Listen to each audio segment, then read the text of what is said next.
Dear students, welcome in ASC starter. Dear student, अब आपका ना फाइनल टर्म का एग्जाम है। ठीक है, तो फाइनल टर्म के एग्जाम में आपको क्या क्या करना है इस वीडियो में मैं उसी बात को समझाने जा रहा हूँ। आप ये जो मिड टर्म का पेपर है ना, जो आपने दिया होगा, मॉर्निंग शिफ्ट हो या इवनिंग शिफ्ट, कोई भी सा भी आप देख सकते हैं। तो मैं इस पेपर को और मॉर्निंग शिफ्ट के पेपर को भी एक बार समझा दूंगा, इसमें आंसर की भी दिखाऊंगा ताकि आप प्रैक्टिस कर पाएँ। ठीक है, और ग्रामर जो है वो आपने मिड टर्म में करी है, वही सेम आपको फाइनल टर्म में भी करनी है। आप अगर अच्छा स्कोर करना चाहते हैं तो आप ध्यान से इस वीडियो को समझिए। सबसे पहले जो क्वेश्चन आपका प्रश्न नंबर 1 वो आपत्ति गद्यांश का होगा। आपको इसको पढ़ के अपने आंसर देने हैं। तो जैसे हम पढ़ते हैं इसे, फिर आप आंसर बताना। ठीक है, देखिए सबसे पहले हम पैसेज पढ़ेंगे। धरती भी इसी तरह की खूब बड़ी गुल्लक है, मिट्टी की बनी हक की बात, एक विशाल गुल्लक में प्रकृति वर्षा के मौसम में खूब पानी बरसाती है, तब रुपयों से भी कई गुना कीमती इस वर्षा को हमें इस बड़ी गुल्लक में जमा कर लेना चाहिए। जैसे गुल्लक में पैसे जमा करते हो, ऐसे इस धरती में हमें बारिश के पानी को इकट्ठा कर लेना चाहिए। हमारे गांव में, शहर में जो छोटे बड़े तालाब, झील आदि हैं, वे धरती की गुल्लक में पानी भरने का काम करते हैं। इनमें जमा पानी जमीन के नीचे छिपे जल के भंडार में धीरे धीरे रिसकर छनकर जा मिलता है। तो हमें पानी को बचाना चाहिए। कुल मिला के हमें ये कह रहा है। अब देखते हैं कि किस बच्चे ने इस पैसेज को ध्यान से सुना और आंसर वो बताएगा।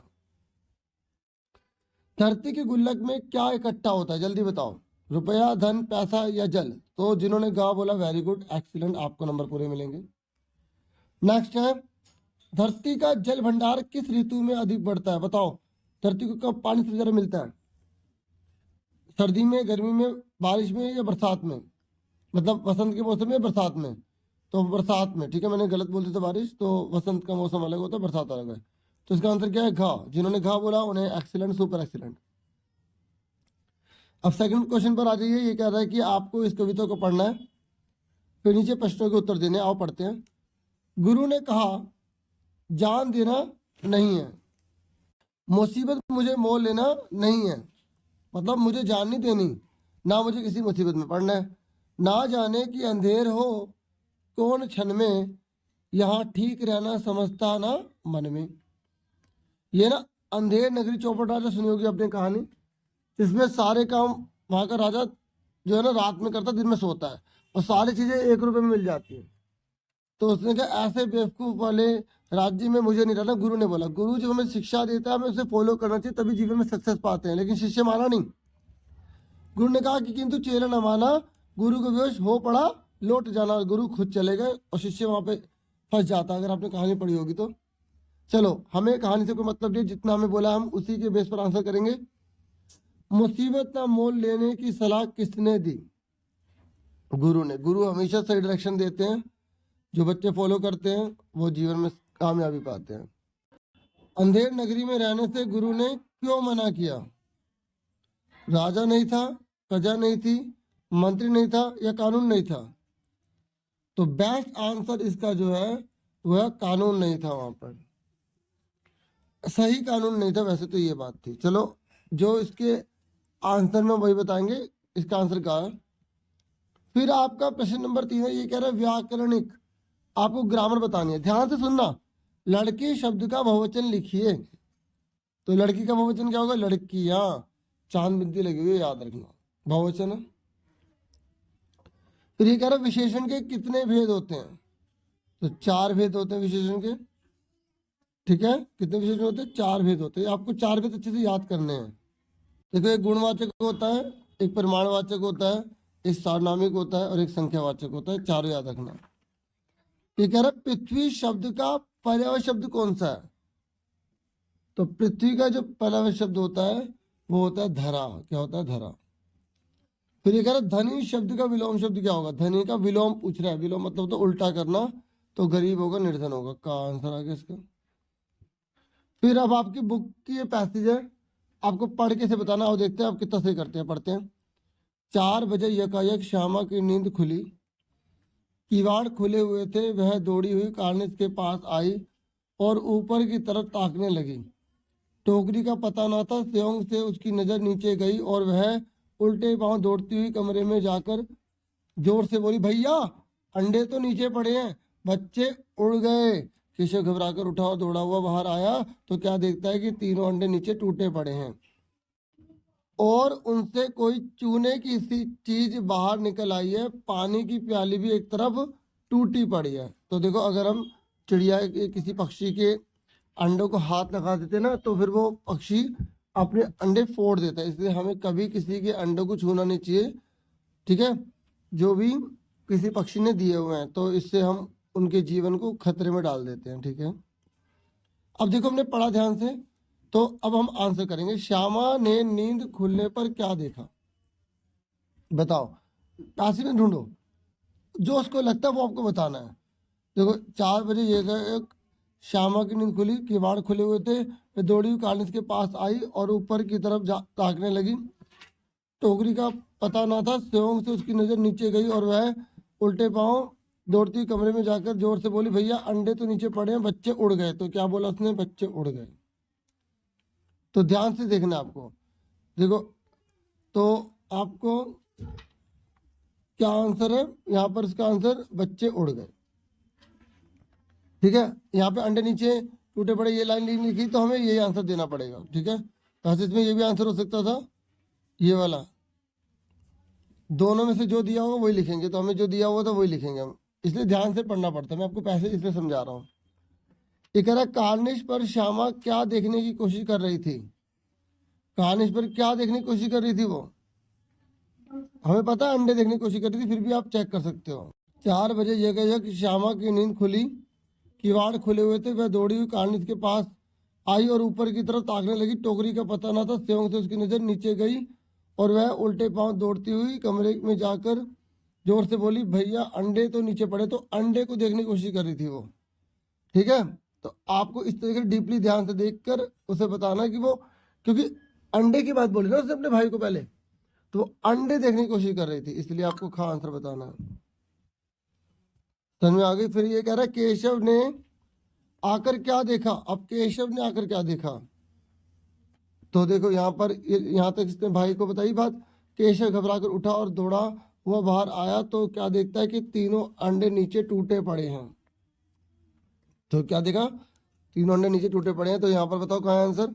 ये रहा, अंडे नीचे टूटे पड़े हैं, तो इसका आंसर कहाँ आ गया? फिर कह रहा, अंडा या अंडे किसने तोड़े? तो अंडे आपको पता होना चाहिए, चिड़िया ने तोड़े, ये लिखा हुआ नहीं मिलेगा आपको। देखो, ये लिखा हुआ नहीं मिला। पानी की प्याली भी एक तरफ टूटी पड़ी है।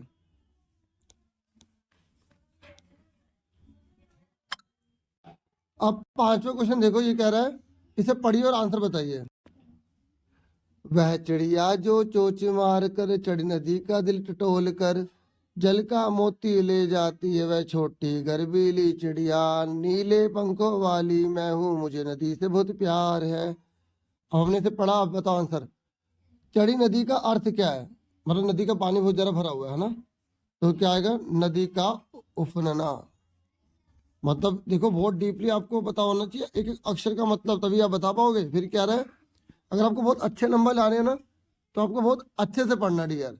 जल के मोती से क्या अभिप्राय? ये मोती है, गलत प्रिंट हो गया था। तो जल के मोती कौन है? बूंद। वेरी गुड, जिन्होंने कहा बोला वेरी गुड। फिर ये कह रहा है, छोटी चिड़िया गर्वीली है क्योंकि वह, बताओ, छोटी चिड़िया को एक गर्वीली का मतलब गर्व, उसमें घमंड है। तो आप बताओ क्या आंसर होगा? वेरी गुड, शाबाश बच्चों, मेरे बिना बोले ही आपने बोल दिया। मेहनती गलत हो गया, जिन्होंने मेहनती बोला मैं आपको बता दूं गलत है। अरे गर्वीली उसमें क्या है? वो हिम्मत वाली है, साहसी है, ये आंसर आएगा, ठीक है। चलो कोई बात नहीं। छोटी चिड़िया में छोटी विशेषण कौन सा? बताओ, छोटी क्या है? गुण बता रहा है, गुणवाचक विशेषण है, ठीक है।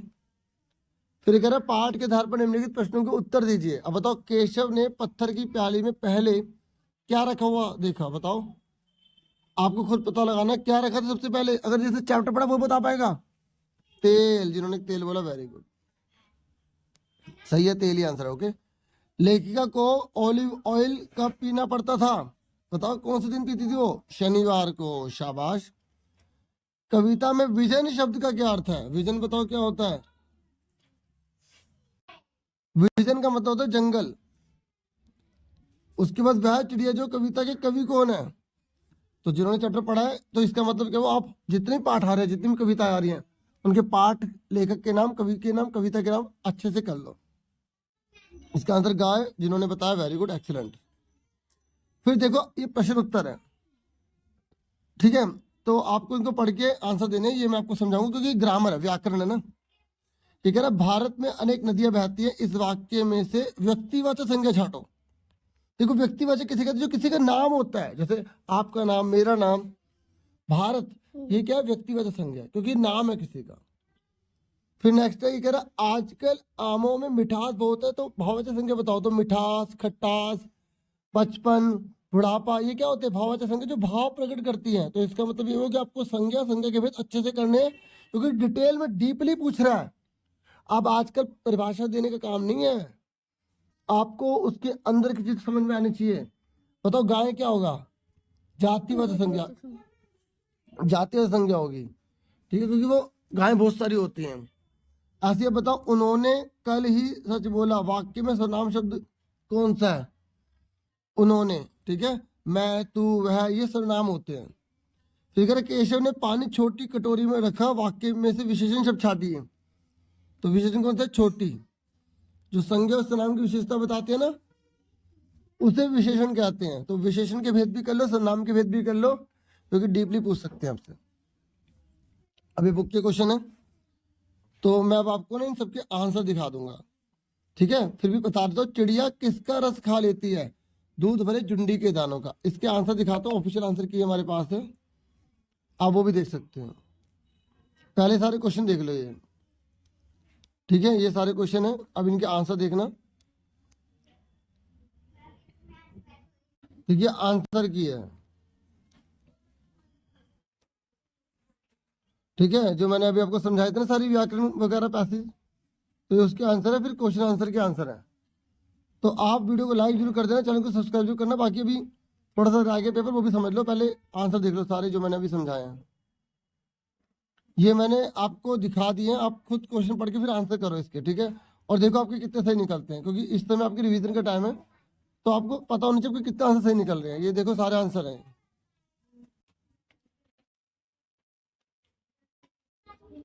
ठीक है। अब ये देखो, जो आपके पाठ्य पुस्तक के गद्य आधारित क्वेश्चन है, जो लॉन्ग आंसर वाले हैं, उनके आंसर हैं।